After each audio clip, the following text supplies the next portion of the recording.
অন্তর্বর্তীকালীন সরকারের বাজেট স্বভাবতই আমার প্রত্যাশা সীমিত। কারণ হচ্ছে অন্তর্বর্তী সরকারের একটা সীমাবদ্ধতা আছে, সময়ের ব্যাপার আছে, তারপরে আপনার একটা নির্বাচিত সরকারের বাজেটের প্রতি অ্যাপ্রোচ, যে দীর্ঘ সময় তার থাকার সরকারের মেয়াদ, এই ব্যবধানগুলো তো আমাদেরকে বুঝতে হবে। এই জন্য আমি মনে করি যে প্রথমত যেটা আমি ওভারঅল যেটা ফিল করি সেটা হচ্ছে বাজেটের সাইজটা যে বিগত সরকার যেভাবে বাজেটের সাইজ বাড়াতে যে জায়গায় নিয়ে গেছে সেটার সাথে বাংলাদেশের রাজস্ব আয়ের কোনো সম্পর্ক নেই, এক নাম্বার।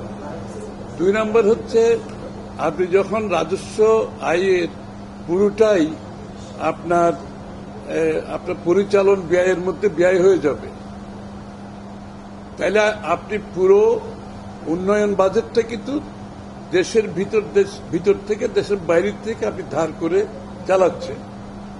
তার ফলে যে সমস্যাটা হয় সেটা হয় কি, প্রথমত যে সরকার যখন দেশের ভিতরে অতিরিক্ত আপনি ঋণ নেয় দেশের ভিতর থেকে বাইরের থেকে, একদিকে বাইরের থেকে নিলে আপনার ঋণের বোঝা বাড়তে থাকে, দেশের মানুষকে সেটা দিতে হয় বছরের পর বছর, এবং সেটার ইন্টারেস্টের কারণে আপনার ডেভেলপমেন্ট ওয়ার্ক সাফার করে। আবার দেশের ভিতর থেকে নিলে দুইটা ক্ষতি, আরো বেশি ক্ষতি, এই জন্য যে আপনার তো এটার ইন্টারেস্ট, এটার যে সুদ পে করতে হয়, যেটা দেশের ওভারঅল বাজেটকে ক্ষতিগ্রস্ত করে। আর দ্বিতীয় কথা হচ্ছে সরকারকে অনেক বেশি টাকা আভ্যন্তরীণ যেটা ঋণ নিলে যেটা হয়, তা ব্যাংক থেকে অতিরিক্ত ঋণ নিতে গেলে ব্যাংকের ইন্টারেস্ট বেড়ে যায়, এবং ব্যাংকের থেকে যখন সরকার বেশি লোন নিয়ে নেয় তখন কিন্তু ব্যক্তি খাতে আর লোনটা কমে যায়, তাদের লোনটা তারা পায় না।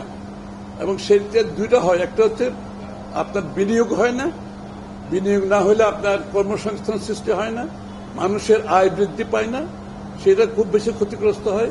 অন্যটা হচ্ছে যে যেহেতু প্রাইভেট সেক্টর লোন পায় যাচ্ছে, বিনিয়োগেও যেতে পারে না, এবং বর্তমান বিনিয়োগ যেটা আছে সেটাকে বাড়াতে পারে না। সুতরাং আমি মনে করি এই বাজেটে সেই বিষয়টা লক্ষ্য করে আমাদের রাজস্ব আয়ের সাথে আপনার বাজেটের সাইজের একটা সম্পৃক্ততা থাকা উচিত ছিল। আমি মনে করি সেটা হয়নি। সেটা পুরোটাই রাজস্ব আয় যেটা আছে সেটা আপনার পরিচালনা ব্যয়ের মধ্যে চলে যাবে, এবং পুরোটাই কিন্তু দেশের ভিতর থেকে বাইরে থেকে লোন নিতে গেলে যে প্রভাবগুলো আমি বললাম, এই প্রভাবের কারণে অর্থনৈতিক ক্ষতিগ্রস্ত হবে। আর এর বাইরে এটা আমি প্রথম ওভারঅল বিষয়টা বললাম, এটা অত্যন্ত গুরুত্বপূর্ণ। এটাই কিন্তু মূল বিষয়।